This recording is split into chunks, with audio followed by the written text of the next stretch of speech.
Hey y'all, and welcome back to Katie on the Flip Side. I am back here coming to you today straight from getting my second round of testosterone pellets inserted, or pellet. I think it's just one. It's a 100 milligram pellet. If you missed my previous videos on this, I had one inserted like the middle of June. So it's been 3 months, and you usually get them updated every 3 to 4 months. And based on what my levels were, a month and a half in, it was time to redo them now. And I can definitely say that I could tell that it was time to get it redone because the things that I found had been helping from the testosterone pellet being done the first time, it's one of those things, like, as things get better, you're like, I guess it's because of the pellet. Like, I do feel, less irritable, less anxiety, less rage. I feel more motivated. I feel less overwhelmed, and all of the above. So I think that those are the things that you kind of notice and you think, well, maybe it's all in my head. But then once it starts to wear off, it's like, oh my gosh, dang, I am like really feeling like I hate that I went through the past 2 years feeling like this, not knowing that there was a way to get help and not feel that way, and that I wasn't just crazy and moody and whatever else. So got it redone today, and so I'll give you guys an update, kind of like I did last time, within the first week. I'm not gonna like redo all the info on how it was inserted and all that. If you want to go watch that video from last time, you can go watch it right here. But I will give you an update on any changes that I notice. I don't know if this time, since I already like still have some in my system, if it will be quicker to kick in. I'm kind of hoping so, because I'm like, oh my gosh, this is crazy. This morning I went back and watched my video from the first time I had it done, just to see, like, remind myself, like, what all's involved and what it's going to be like. And as far as like a recovery process or whatever, they make an incision, they put it in, and then you do have to keep it dry for a couple days and not exercise for a couple days, which is fine. So, I mean, other than that, it's really nothing major, just a little bit of tenderness. But I had said, in that first video at the end, I kind of described the changes that I've noticed.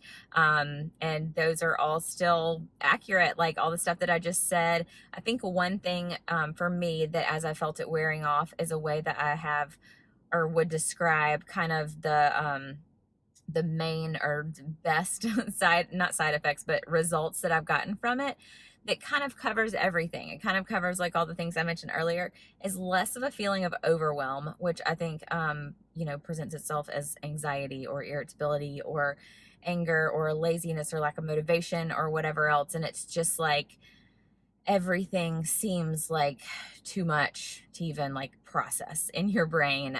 Everything seems like a huge deal. So I'd even mentioned in my first video about how I felt like I was more able to kind of stay on top of things with work. If I had emails to follow up on, if I had things to do like that, I was more likely to just jump in and do it and get it done, instead of procrastinating or waiting around.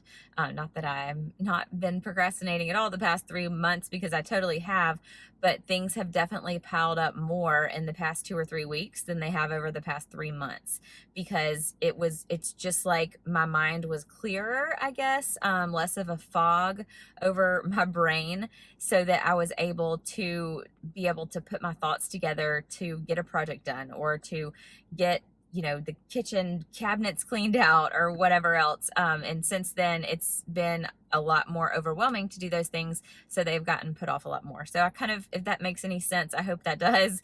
That's been one of the main things that I've seen. I think that's also been shown in my life with my interactions with my kids and my husband and my friends and anybody, is just that even trying to solve a little argument between the kids, which, with kids, their siblings are going to fight.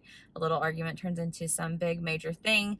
I think even trying to handle something like that is overwhelming. Like, I just would end up just getting so frustrated and irritated with them, because it was too much for my brain. I was just like, I don't know. I just don't know what to do now. Like, I don't know what to do with these children because they're just frustrating with me, and I know that they're frustrated, and we're all just gonna need to take a break for a minute.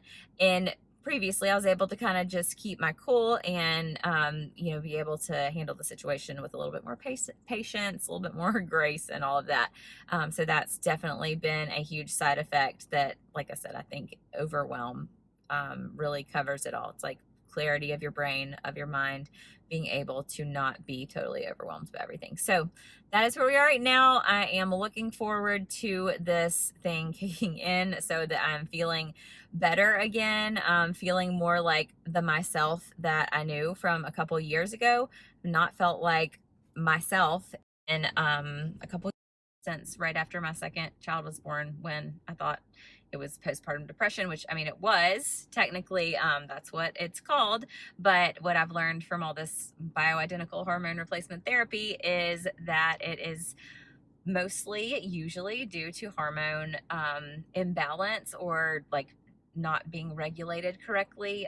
The doctor was just telling me today that, you know, after you have a baby, your progesterone drops significantly. And if he has patients that he sees, and if they're pregnant or whatever, he will go ahead and plan that if they start feeling down, if they start feeling the postpartum blues coming on, then they will assess the progesterone and supplement that as needed. So I think that's a really important thing to know if you are experiencing postpartum depression or think you have that.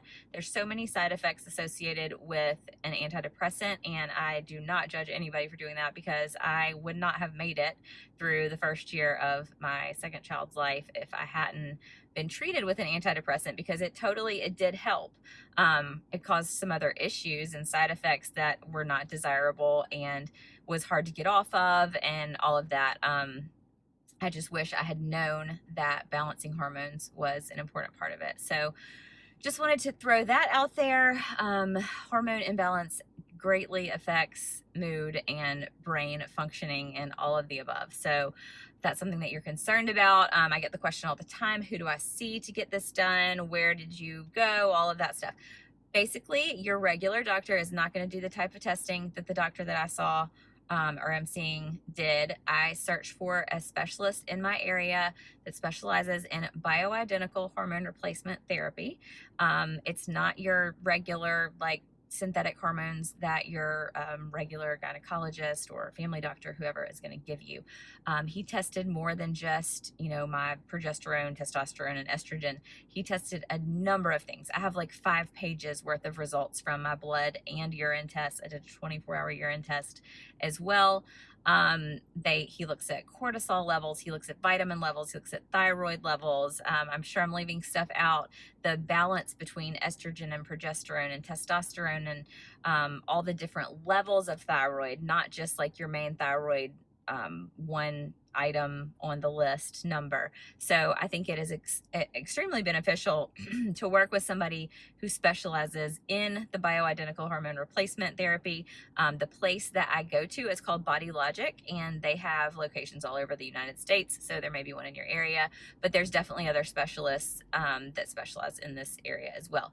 My doctor is a regular, like, MD, went to med school, regular doctor in general, but he has this specialization in this area. So if that makes any sense, he is a doctor.